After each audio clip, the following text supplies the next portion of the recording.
A partir de agora, a Associação Médica de Imperatriz apresenta Meu Doutor. Boa tarde.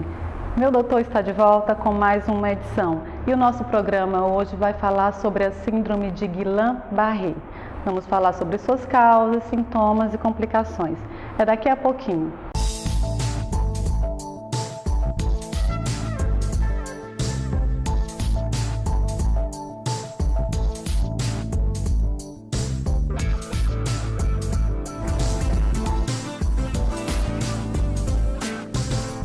O Dr. Jorge Lira é cirurgião especializado no tratamento do câncer. Realiza cirurgias para a retirada de tumores do pulmão, intestino, fígado, mamas, útero, estômago, ovários e pele. Faça cirurgia com quem entende de câncer. Assim, você vive mais e melhor. Dr. Jorge Lira, Oncologia Cirúrgica. Atendimento na Oncoradium e Gastroclínica. Sou o Dr. Jorge Lira. Faça-nos uma visita.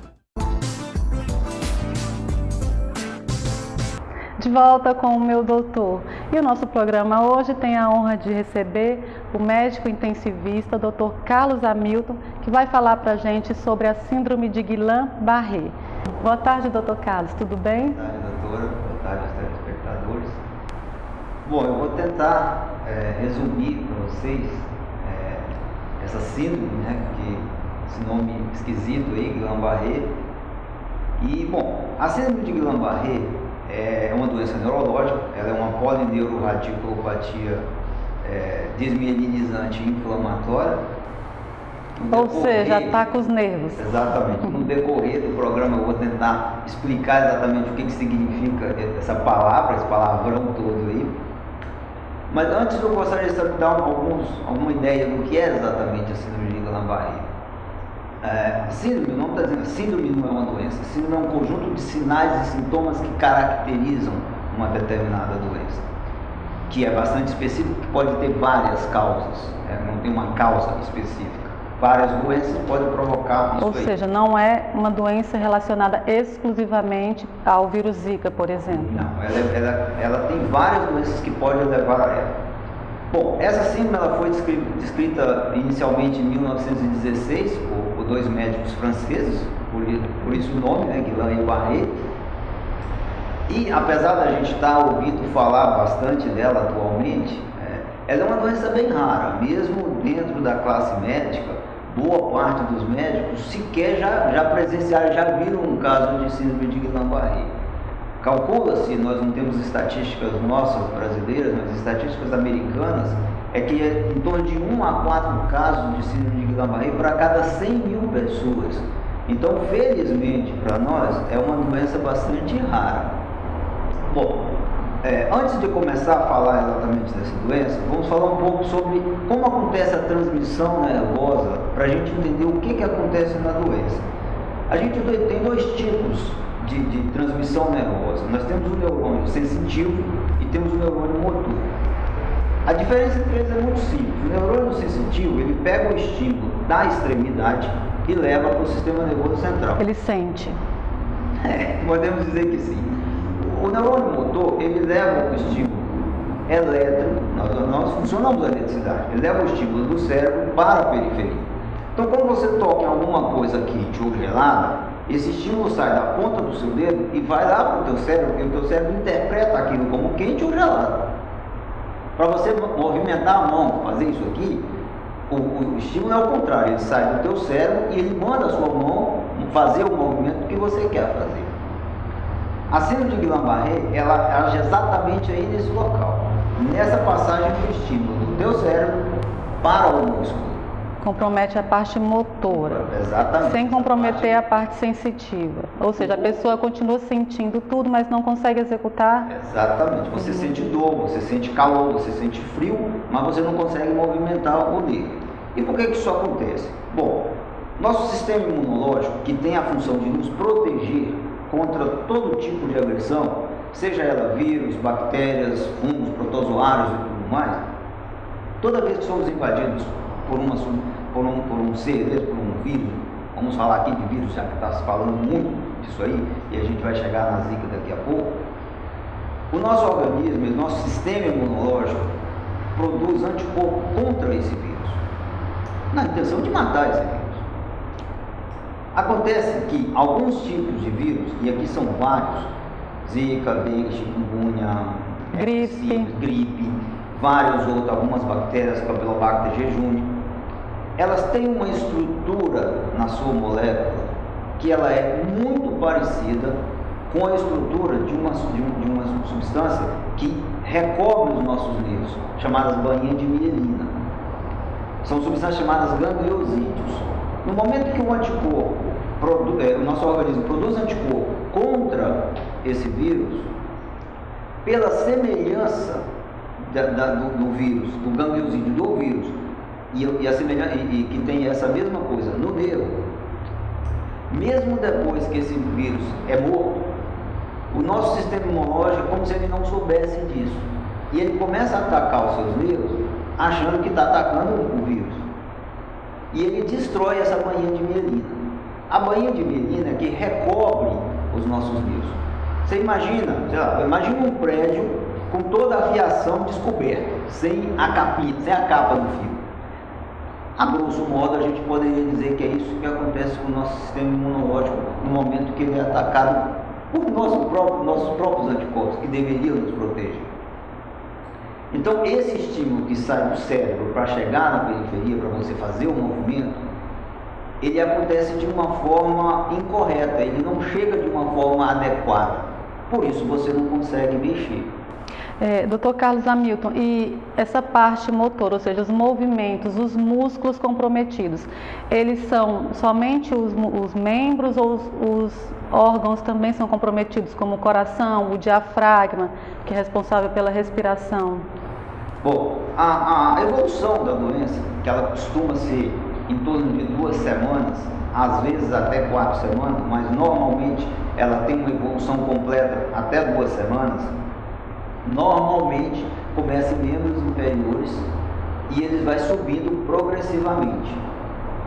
Pode sim chegar no músculo respiratório, não costuma chegar no músculo cardíaco a ponto de provocar parada cardíaca, mas pode provocar arritmia cardíaca, pode provocar pressão baixa também. Tá? Não são sintomas muito comuns da síndrome de Guillain-Barré, mas pode provocar também. Então, no momento que essa fraqueza muscular ela é progressiva, naqueles casos mais graves, pode atingir a musculatura respiratória e o paciente simplesmente para de respirar. Felizmente, isso é raro, isso só acontece no máximo em 10% dos pacientes. Esses pacientes eles precisam de estar numa UTI, precisam ser entubados e precisam de ventilação mecânica.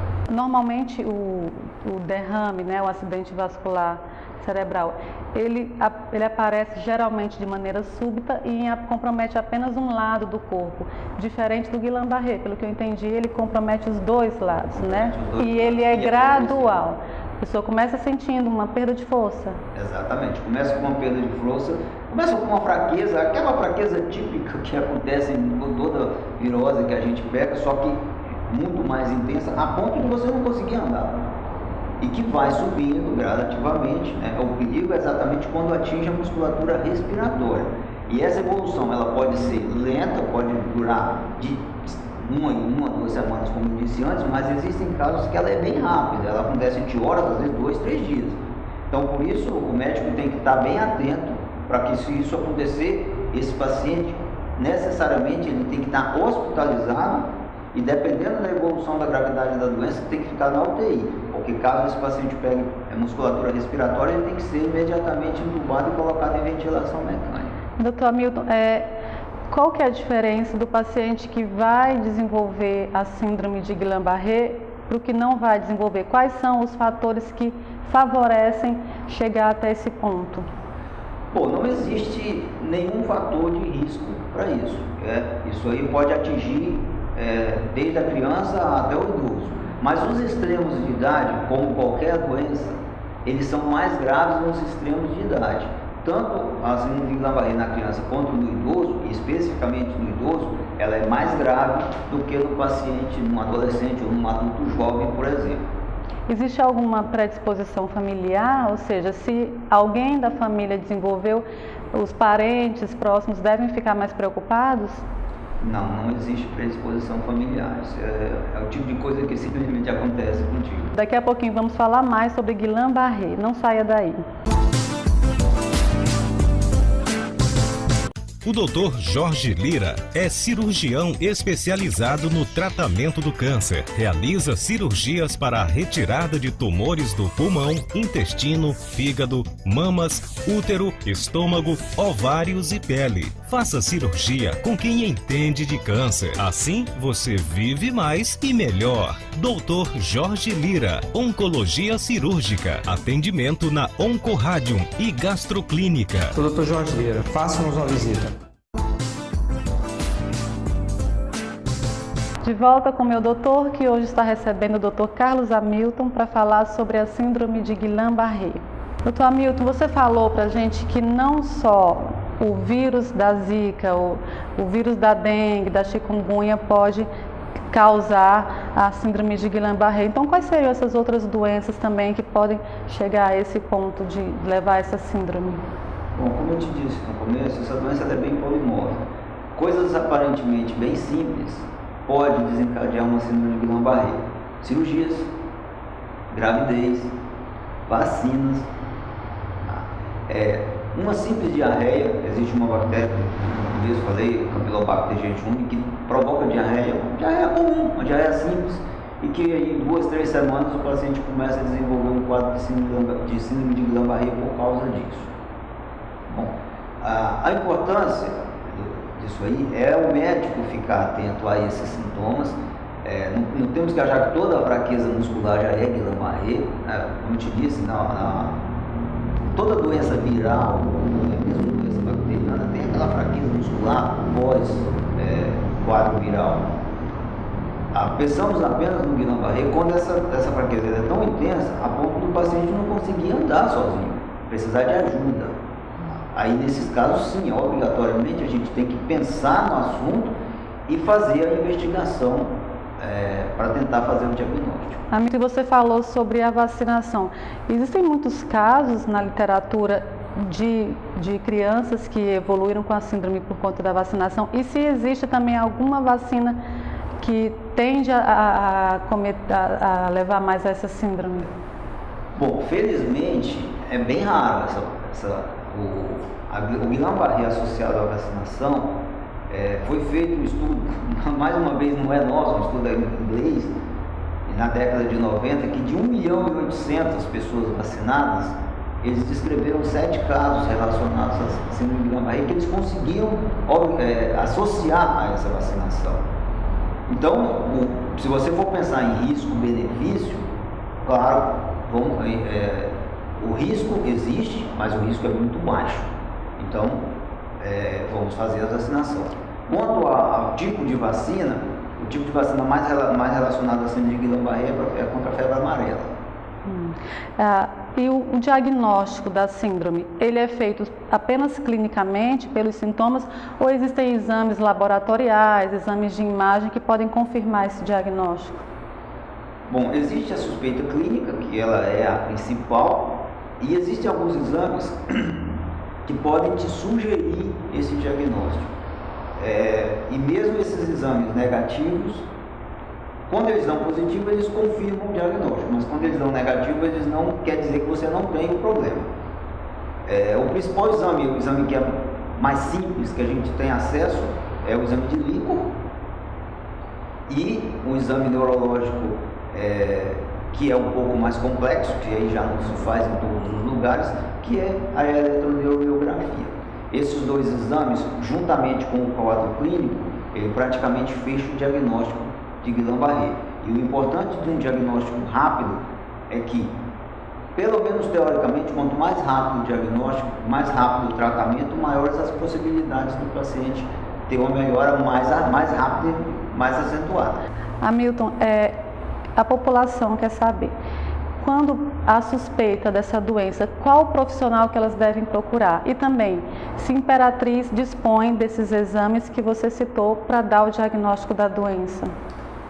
Bom, quando o clínico é o primeiro que está na frente de todas que vai pegar esse paciente pela primeira vez. E é importante que esse médico, que esse profissional esteja preparado e esteja alerta para essa possibilidade. E uma vez que exista essa suspeita, a gente pode pedir ajuda para o neurologista. O neurologista é que no final acaba dando um diagnóstico. E sim, os exames existem, a gente faz aqui em Imperatriz. Como te disse, o exame de líquor é um exame relativamente simples, que pode ser feito em qualquer lugar. A eletromiografia já é um exame mais especializado, que não está à mão, mas é um exame que a gente também faz aqui em Imperatriz. E como que é feito o tratamento para a síndrome? Bom, uma vez feito o diagnóstico, o tratamento ele tem que ser feito o mais rápido possível. Como opção de tratamento, a gente tem 2 tratamentos. Nós temos a plasmaférese e temos a imunoglobulina. A imunoglobulina nós temos aqui em Imperatriz, inclusive é o tratamento mais fácil e não existe, como eu falei, não existe diferença em relação à vantagem de um ou de outro. E existe a plasmaférese. A plasmaférese a gente não faz aqui, mas a plasmaférese seria mais ou menos como se fosse uma hemodiálise, é muito parecida com a hemodiálise, e que você retira exatamente esses antígenos do organismo e teoricamente você resolveria o problema. Mas como eu falei, ela é mais difícil, ela é muito mais cara e nós não temos a mão. O uso aqui seria da imunoglobulina. Mas a síndrome de Guillain-Barré, ela é uma síndrome arrastada? Qual o tempo médio de duração da doença? Bom, normalmente ela evolui entre 2 e 4 semanas. O pico de progressão, tanto que se diz que assim, aquela doença que continua evoluindo após 28 semanas, a gente já tem que começar a pensar em outra coisa, que não seja Guillain-Barré. Porque paralisia flácida, nós temos várias causas de paralisia flácida. Guillain-Barré hoje é a principal causa de paralisia flácida no Brasil. A outra que a gente tinha era a poliomielite, que felizmente não existe mais no nosso meio, mas ainda existe no mundo. Mas existem outras causas bem mais raras de paralisia flácida que pode ser esse quadro. Então, doença que está evoluindo acima de 4 semanas, necessariamente nós, como médicos, temos que pensar. Pode ser que isso não seja Guillain-Barré, pode ser outra coisa. O tempo que o paciente que foi acometido por Guillain-Barré pode voltar às suas atividades normais, é uma doença que deixa muita sequela? Bom, isso aí vai depender de uma série de sintomas. Como praticamente todas as doenças, nós temos aquela doença que vai desde uma fraqueza muscular um pouco mais acentuada e que pega só membros inferiores e que o paciente rapidamente melhora após o tratamento, até aquele paciente que vai para a ventilação mecânica. Esse paciente que vai para a ventilação mecânica, bom, esse paciente tem uma recuperação bem mais lenta, mas via de regra, boa parte dos pacientes com Guillain-Barré, com 6 meses, com tratamento adequado, com fisioterapia, normalmente esse paciente, após 6 meses, ele já está andando sem ajuda. Mas, infelizmente, existe uma porcentagem pequena, principalmente naqueles pacientes que vão para UTI e ficam em ventilação mecânica, que às vezes duram 1 ano ou até mais para ter uma recuperação total ou às vezes até parcial. Às vezes o paciente não tem uma recuperação completa dos movimentos. E quais são as sequelas da doença? Principalmente a sequela motora, de fraqueza de não conseguir andar sozinho. Fala também, comprometida. A síndrome de Guillain-Barré, ela não costuma comprometer essa região de rosto, né, de cabeça.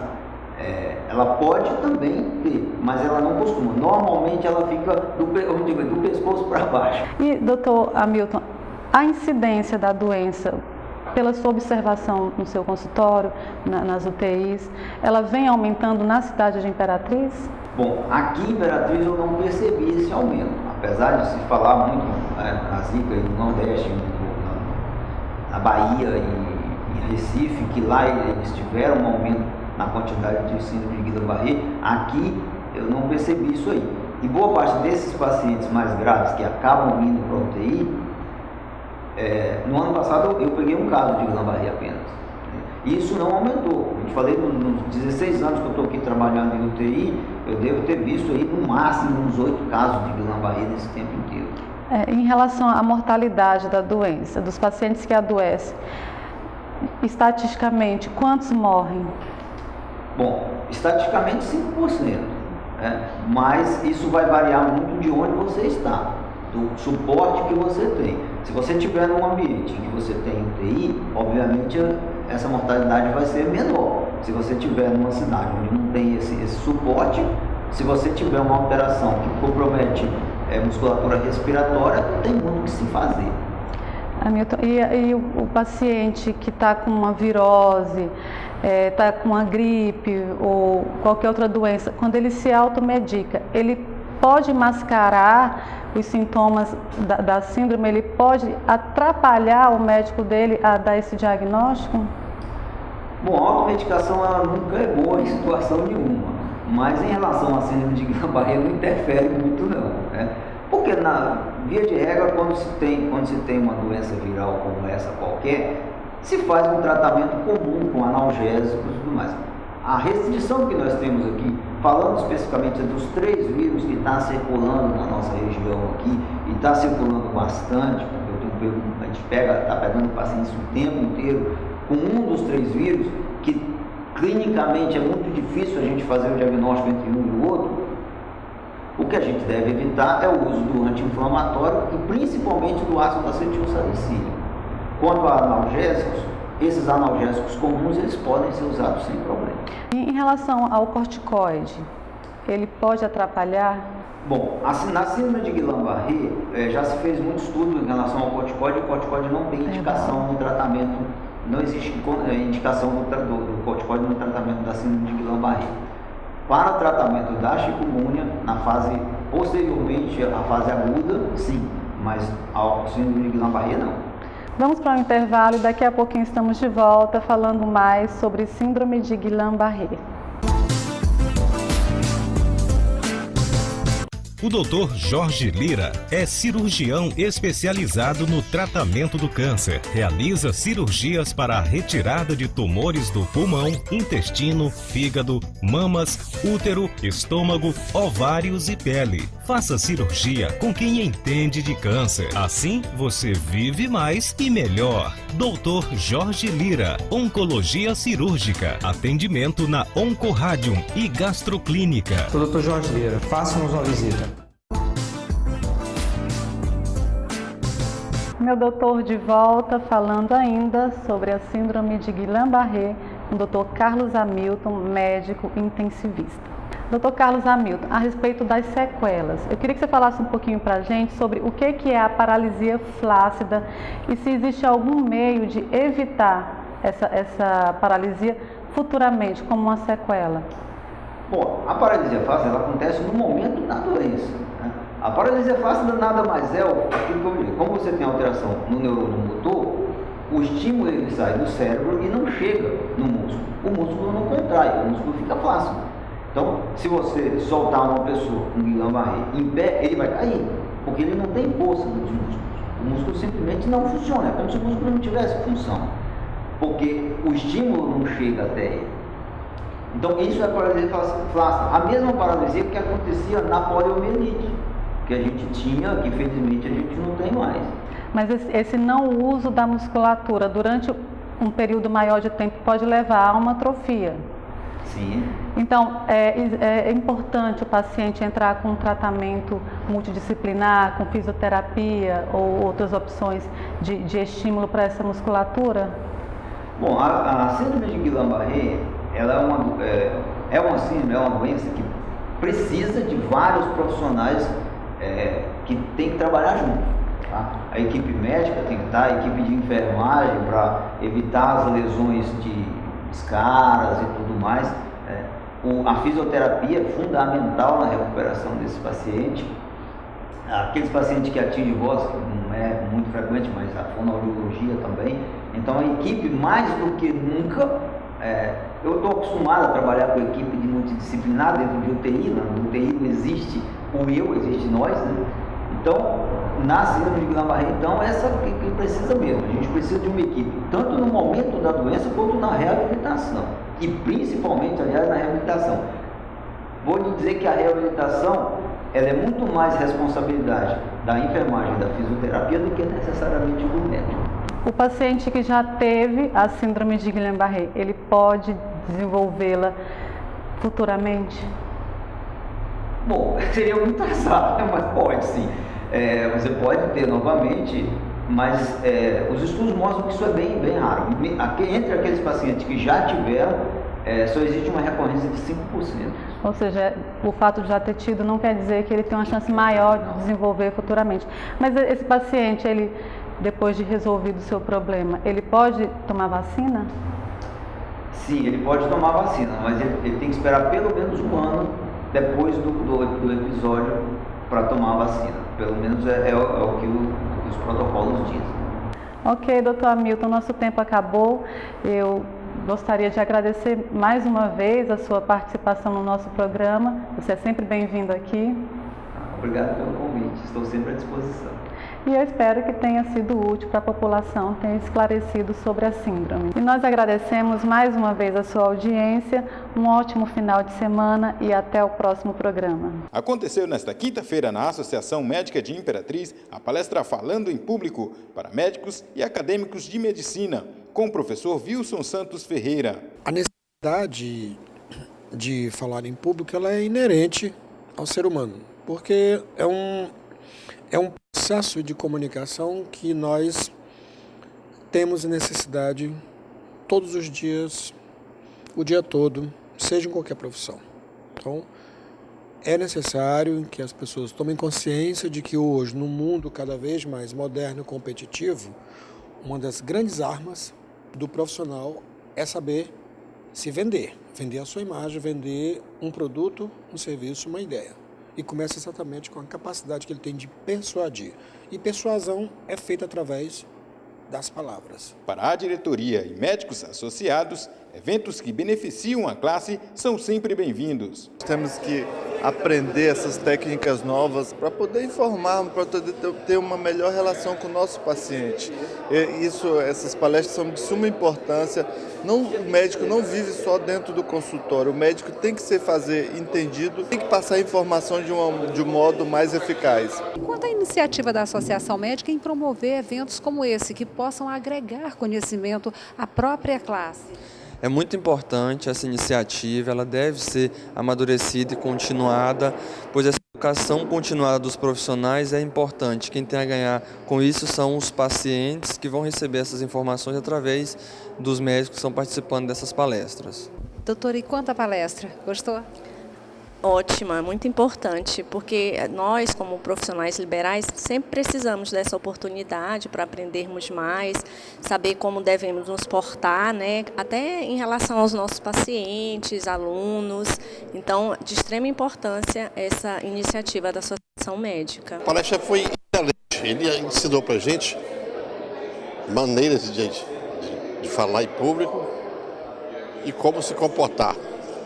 Então, todo mundo, eu adorei, pelo menos, gostei. O que o senhor achou da palestra Falando em Público com o professor e administrador Wilson Santos? Olha, foi ótima a palestra, realmente só fez acrescentar a todos os presentes, né? Parabenizar o professor Wilson pela explanação com bastante clareza, muita coisa que a gente realmente tem que prestar atenção, realmente foi um grande aprendizado. Parabéns para a Associação Médica, na pessoa da presidente, Ana Paula. Aos acadêmicos, oportunidade única para aprimorar os conhecimentos. Foi uma palestra de excelência, onde a gente pôde enriquecer esse conhecimento, como se portar diante de uma câmera, como se portar numa apresentação de trabalho na faculdade, diante de um evento maior. E essas necessidades virão, nós como acadêmicos de medicina, futuros profissionais médicos, é preciso esse conhecimento para a gente poder passar a confiança e passar a informação necessária ao público. Quem compareceu como convidado aprovou o evento. Primeiramente, gostaria de parabenizar a Associação Médica por nos fornecer e dar esse curso gratuito, que foi essa palestra hoje de grande valia para nós. E, com certeza, só vai nos servir para aprimorar nas nossas apresentações e também no nosso dia a dia. Foi uma palestra bem produtiva, proveitosa, adquire novos conhecimentos, novas técnicas. Fiquei satisfeita em ter participado.